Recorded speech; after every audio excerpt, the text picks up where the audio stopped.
오늘 15일 월요일 아침 묵상에 나오신 민들레 성도님들 진심으로 환영합니다.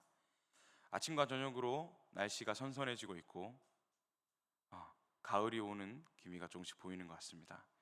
이렇게 날씨로도 우리에게 즐거움과 풍요로움을 주시는 하나님의 놀라우신 은혜를 오늘 하루도 경험하는 성도님들 되시길 소망합니다.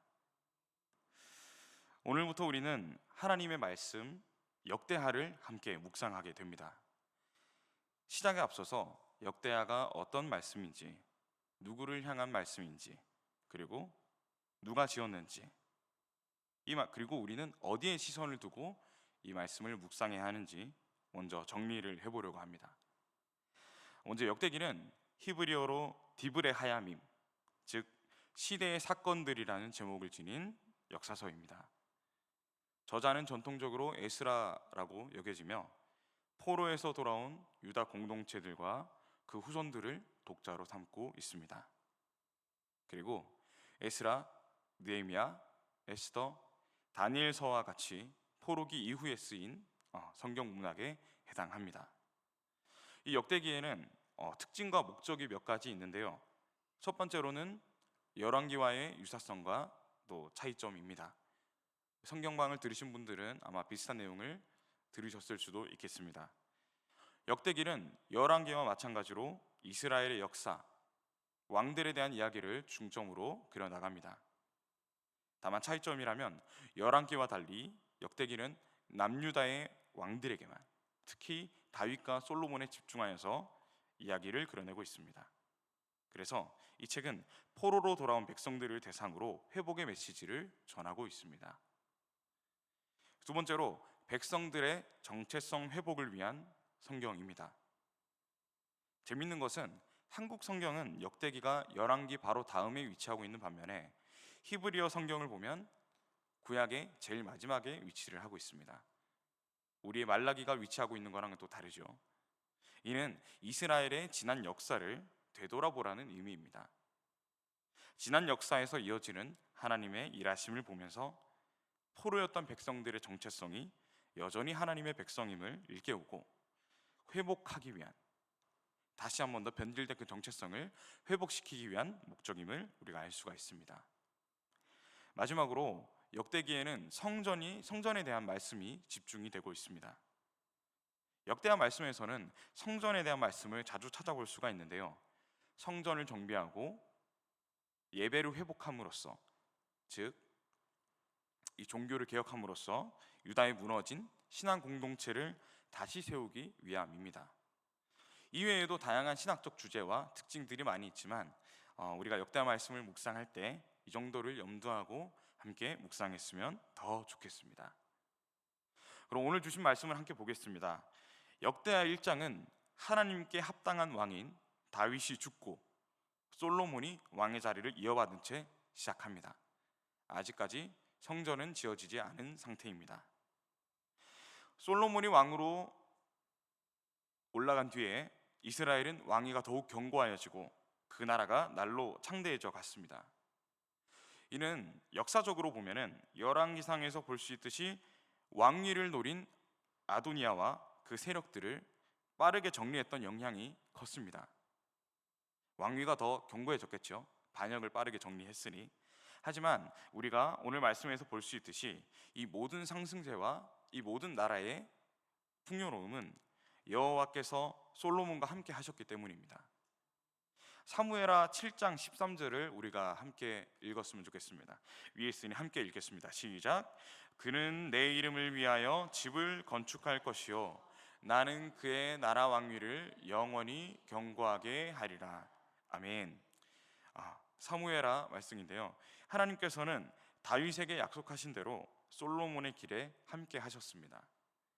하나님께서는 신실하시기 때문에 하신 약속을 절대로 잊지 않으시는 분이심을 믿습니다.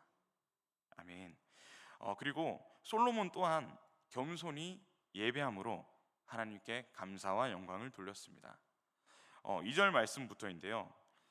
솔로몬은 왕위에 오른 뒤 큰 잔치가 아닌, 왕에 오른 것을 축하하는 그런 잔치가 아닌 하나님께 제사 드릴 것을 선택합니다.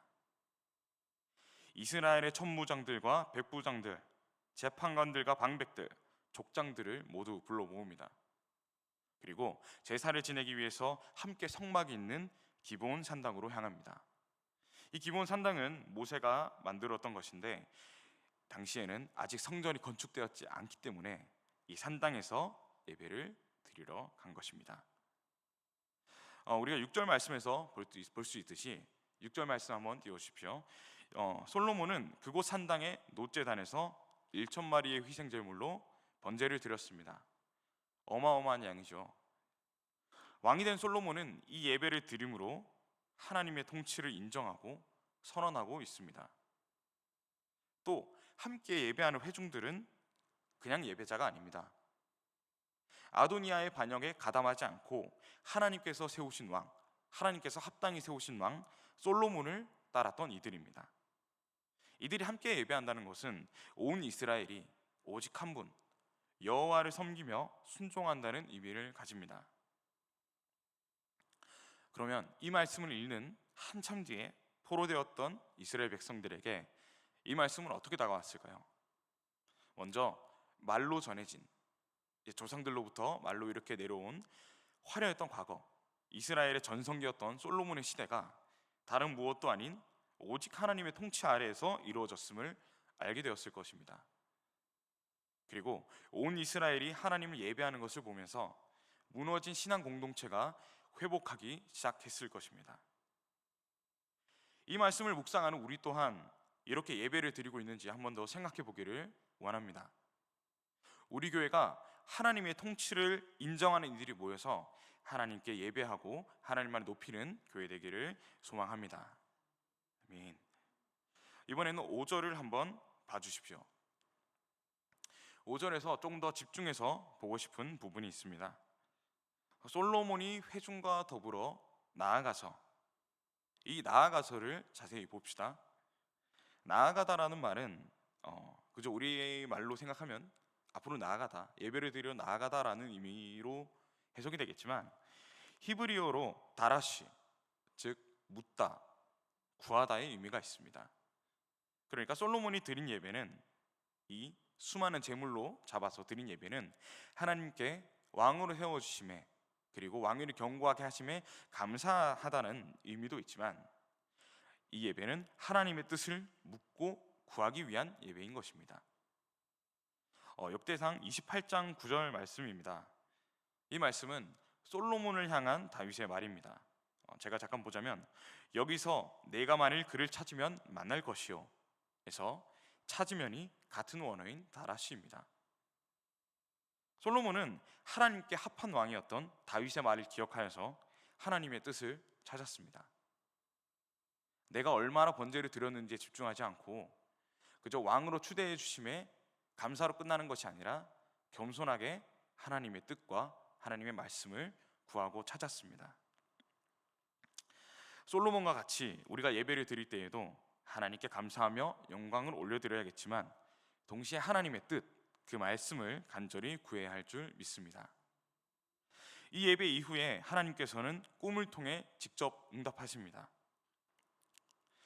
방금 말씀드렸지만 번제하는 것으로 끝나는 것이 아니라 하나님께 뜻을 구하였기 때문에 하나님께서 만나러 와주신 것입니다. 이를 통해서 우리가 번제를 얼마나 드렸는지에 따라서 하나님께서 응답하신다라는 왜곡된 적용을 하지 않을 수가 있습니다. 그래서 솔로몬이 하나님의 뜻을 구함과 같이 하나님께서는 내게 구하라, 네가 원하는 것이 무엇이냐, 내게 구하라 라고 말씀을 하십니다. 사실 제가 저 말씀을 하나님께 듣는다면 한 1시간은 좋게 고민을 해보지 않을까 싶습니다. 원하는 게 너무 많습니다. 하지만 솔로몬은 곧바로 2가지를 구합니다. 첫 번째로는 하나님의 언약을 이루어 달라고 구합니다.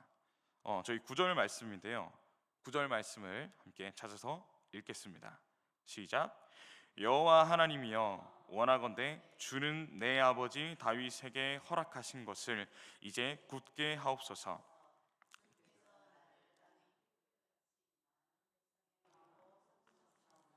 아멘. 솔로몬은 하나님께서 아버지 다윗에게 허락하신 것을 이제 굳게 해달라고 합니다. 이것은 즉 다윗에게 하신 약속, 우리가 처음에 읽었던 사무엘하 7장의 말씀을 그대로 이루어 달라고, 신실히 이루어 달라고 하나님께 구한 것입니다. 또 두 번째 구한 것은 지혜와 지식입니다. 우리가 10절 말씀을 함께 읽겠습니다. 찾아서 시작. 주는 이제 내게 지혜와 지식을 주사 이 백성 앞에서 출입하게 하옵소서. 이렇게 많은 주의 백성을 누가 능히 재판하리이까 하니. 아멘. 솔로몬은 세상에서 흔히 구하는 것들을 찾지 않았습니다. 성경에서 말하는 것처럼 부, 재물, 영광 혹은 원수의 제거나 오래 사는 것을 구하지 않았습니다. 하나님께서 맡겨주신 왕의 역할에 이것들은 의미가 없다는 것을 알았기 때문입니다. 대신에 하나님께 통치를 맡겨드리며 솔로몬은 내게 맡겨주신 백성들을 다스리기 위한, 또 재판하기 위한 하나님의 지혜와 지식을 겸손히 구했습니다. 하나님께서 이 두 가지 기도를 들으셨을 때 얼마나 기쁘셨을까요? 그저 솔로몬의 욕심 없는 모습으로 기뻐하시지 않으셨습니다. 솔로몬, 네가 다윗과 같이 내 마음에 합한 왕으로 잘 서 있구나. 이 나라를 바르게 다스릴 방법은 오직 내 뜻을 구하고 내게 의지하는 것임을 네가 잘 기억하고 잘 알고 있구나 하고 말입니다. 결국 그 기도가 기쁘셨던 하나님께서는 구한 지혜와 지식과 함께 구하지 않았던 부귀영화까지 약속하셨습니다. 그 결과로 14절부터 17절까지 이스라엘의 가장 풍요롭던 때가 묘사가 됩니다. 은과 금이 굴러다니고 다른 나라와 무역을 하면서 많은 이익을 얻게 됩니다. 그럼 이 말씀이 오늘 우리에게 어떻게 적용이 될까요? 성도님들, 사실 우리도 부귀영화를 구할 수 있습니다. 삶에 부족한 것을 얼마든지 하나님께 찾으십시오. 아버지께서 분명 들으실 것입니다. 하지만 우리가 먼저 해야 할 기도가 따로 있습니다. 우리는 먼저 하나님의 뜻을 구해야 합니다. 하나님의 뜻에 합한 자녀로 살아가야 합니다. 하나님께서 솔로몬에게 주신 부귀영화는 1,000마리의 번제를 드렸기 때문에 받은 것도, 하나님께 달라고 고백했기 때문에 받은 것도 아니었습니다. 하나님께 영광을 돌리고 뜻을 구하며 겸손의 낮아짐으로 순종한 자에게 기쁨으로 주신 것입니다. 우리가 우리 삶 가운데에 하나님께 영광 돌리는 것, 그것이 우선되어야 할 줄 믿습니다. 그것을 위해서 하나님께 기도로 구할 때에 하나님은 우리의 생각 이상으로 넘치게 주십니다. 그것이 우리에게 지혜와 지식, 부귀영화 혹은 실현일지라도 하나님께서 보시기에 가장 완벽하신, 가장 좋은 것으로, 가장 선하신 것으로 우리에게 부어주실 줄 믿습니다. 이를 기대하며 오늘 하루를 기쁨으로 살아내시는 우리 사랑하는 성도님들 되시길 마음 다해 축복합니다. 기도하겠습니다. 우리를 구원하신 하나님 아버지, 그 은혜 감사합니다. 9월의 중반에 이르러 역대하 말씀을 묵상하게 하심에 감사드립니다. 묵상하게 하시는 하나님의 뜻과 지혜를 알게 하여 주시옵소서. 처음부터 끝까지 성령님의 조명하심으로 말미암아 말씀이 이해되게 하시고, 이해된 말씀으로 하루를 살아내는 귀한 하나님의 자녀들 되게 하여 주옵소서. 자신을 낮추고 하나님을 높인 솔로몬을 보며 우리 삶을 통치하는 분이 오직 하나님이심을 기쁨으로 고백하게 하여 주십시오. 주일 말씀을 항상 기억하면서 한 주간을 살아갈 때에 우리가 만나는 사람들과 또 우리가 마주하는 삶의 사건들마다, 삶의 일들마다, 또 가족들마다 우리가 예수 그리스도의 향기를 뿜어내길 소망합니다. 우리에게 좋지 않은 것이라도 하나님께서 때때로 복으로 주시며 이를 하나님의 지혜로 말미암아 이해하고 하나님께 감사함으로 나아가는 우리 예수 그리스도의 성도님들 되시기를 간절히 소망합니다. 감사를 드리며 오늘도 하루를 함께 살아내실 예수 그리스도의 이름으로 기도드립니다. 아멘.